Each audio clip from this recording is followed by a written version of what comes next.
फतुहा के बाली ब्लॉक पंचायत में फिर से पैक्स चुनाव होने जा रहा है। प्रश्न है कि आखिर महज 6 महीने के अंदर गठित पैक्स समिति का चुनाव क्यों कराया जा रहा है। दोबारा चुनाव की तारीख भी निर्वाचन आयोग की ओर से 30 और 31 मई निर्धारित कर दिया गया, जबकि इस चुनावी प्रक्रिया की जानकारी निवर्तमान बाली पैक्स अध्यक्ष धीरेन्द्र कुमार को नहीं है।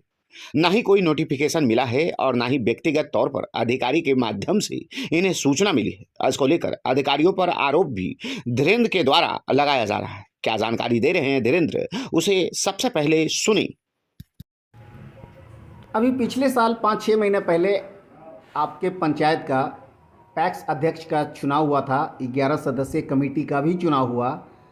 आखिर क्या वजह है कि आपके पंचायत में पैक्स अध्यक्ष और उस कमेटी को फिर से चयनित करने के लिए चुनाव कराने की नौबत आ गई? क्या कारण है? 30/11/24 को हम जनता द्वारा मत से चुने गए थे पैक्स अध्यक्ष, जिसमें कार्यकारिणी 7 पुराने वाले पैक्स जो 7 को इस्तीफा दिवा दी है। उसके बाद है जो कार्यकारिणी इसी कारण बंद हो गया, ठप हो गया। उसके बाद हम लोग है जो सब बीसीओ साहब से मिलते रहे, लेकिन हम लोग को कुछ नहीं बताते रहे। पिछले पुराने वाले को है जो पैड मैनेजर उसी का भतीजा था, शुरू में 2 बार लेटर हमको को पास लेकर आया, लेकिन बाद में नॉमिनेशन के डेट आया जो हम लोग को जानकारी नहीं होने दिया, नहीं किन्हीं कोई विभाग से हमको आया। मतलब आपके पंचायत में फिर से पैक्स अध्यक्ष और सदस्य लोगों का चुनाव होना था, इसकी कोई पूर्व सूचना आपको नहीं दी गई? कुछ कहीं से नहीं कोई सुना है, नहीं लेटर द्वारा, नहीं पैड मैनेजर द्वारा।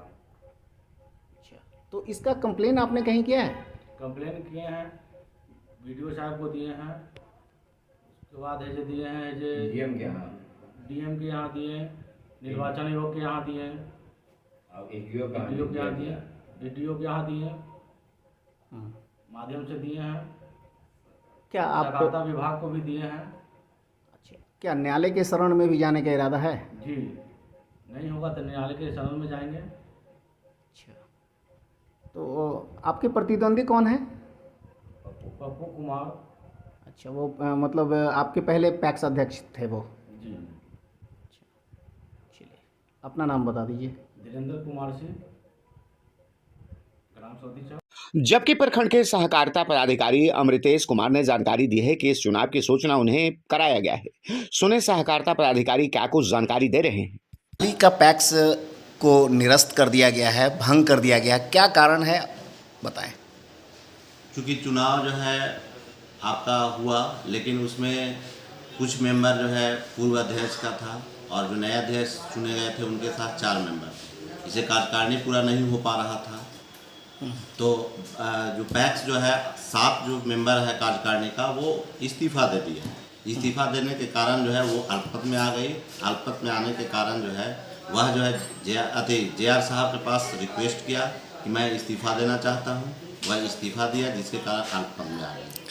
तो ये जो अभी वर्तमान जो निर्वाचित अध्यक्ष और कुछ जो जिन्होंने रिज़ाइन नहीं किया, जो सदस्य बचे हुए हैं, इन लोगों को सूचना दी गई है कि नहीं? सूचना दी गई थी चुनाव की?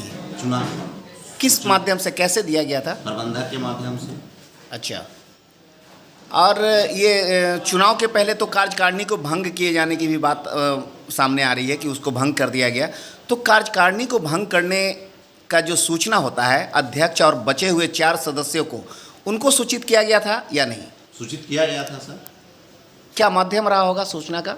सूचना प्रबंधक के माध्यम से, मेरे पास आदमी तो नहीं, प्रबंधक के माध्यम से हम लोग करवाते हैं। चलिए, ठीक है सर, अपना नाम और पद बता दें। नाम अमृतेश कुमार हुआ, पद सहकारिता प्रसार पदाधिकारी। आपको बता दें कि बाली पैक्स के पुनर्चुनाव की नौबत तब आन पड़ी जब इस पैक्स के 11 सदस्यीय प्रबंधकारिणी में से 7 सदस्यों ने फरवरी महीने में अपने पद से त्याग पत्र दे दिया था। यही वजह है कि निर्वाचन विभाग ने बाली पैक्स का फिर से चुनाव कराने का फैसला किया, लेकिन बाली पैक्स के पूर्व निर्वाचित अध्यक्ष धीरेन्द्र कुमार ने स्थानीय प्रशासन पर स्पष्ट आरोप लगाया है कि इस चुनाव को गुपचुप तरीके से कराया गया है। नामांकन करने का डेट निकल चुका है, अब सिर्फ मतदान और मतगणना का समय ही बचा है।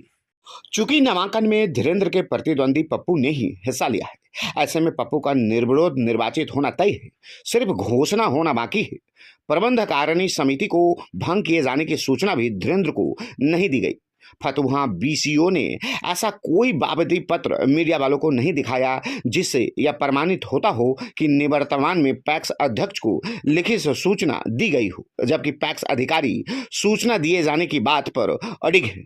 इधर इस मामले में धीरेन्द्र ने भी ठान रखा है कि प्रशासनिक स्तर पर निदान नहीं मिला तब धीरेन्द्र न्यायालय की शरण में जाएंगे। कुल मिलाकर अगर धीरेन्द्र की बात सही है तो फिर इसे विभागीय अनियमितता ही कहेंगे।